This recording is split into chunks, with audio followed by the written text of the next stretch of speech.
欢迎来到新闻频道。当您订阅频道时，演员们会很高兴。赵今麦晒新照，青春气息挡不住。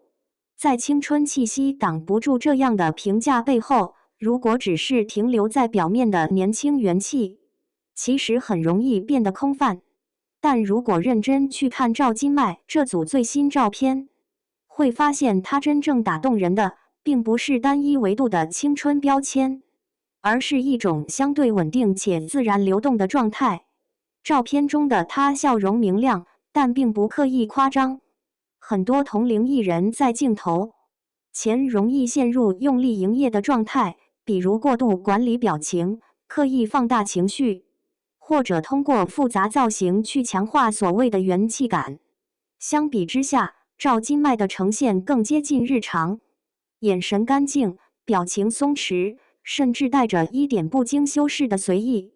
这种不过度设计的状态，反而更容易让观众产生真实感与亲近感。从造型层面来看，这组照片同样遵循了弱化包装，突出本人的思路。整体搭配简洁自然，没有强烈的风格标签，也没有复杂的视觉堆叠。这种选择看似普通，但实际上是一种更依赖自身气质的表达方式。当外在修饰被降低到最小，观众的注意力就会回到人物本身，他的神态、气场以及与镜头之间的互动关系。而网友口中所谓的明媚气质，本质上是一种情绪传递能力，并不是所有年轻的面孔都能让人产生愉悦感。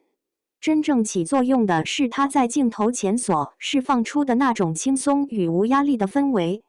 这种氛围来源于多个层面：眼神的稳定、肢体的放松，以及对镜头的自然回应。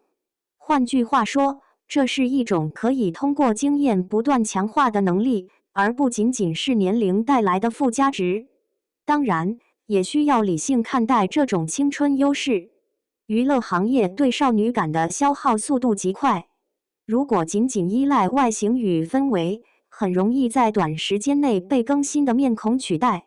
因此，这类好感是否能够持续，关键仍然在于他如何把这种气质延伸到作品之中。只有当观众在角色中同样感受到这种自然与真实，这种吸引力才会转化为更长期的关注与认可。从发展路径来看，赵今麦一直在尝试在青春形象与演员质感之间寻找平衡点。一方面，她保留了自身清新明亮的特质，使其在同龄演员中具有辨识度；另一方面，她也在逐步拓展角色类型，避免被单一标签所固化。如果未来能够在表演层面继续深化，让角色拥有更多层次与厚度，那么这种阳光感就不会只是外在标签，而会转化为更稳定的个人风格。回到最初的问题，他的状态是否会吸引更多年轻人？答案大概率是肯定的，但前提是这种状态具备持续性与可延展性。观众或许会因为一组照片产生好感，但真正留下来的往往是那些通过作品建立起情感连接的演员。因此，与其说人们在羡慕她的阳光少女气场，不如说是在认可一种看似轻松，实则需要长期自我管理与审美稳定才能维持的状态。这种不费力的自然感，恰恰是当下娱乐环境中最稀缺，也最难被复制的一种吸引力。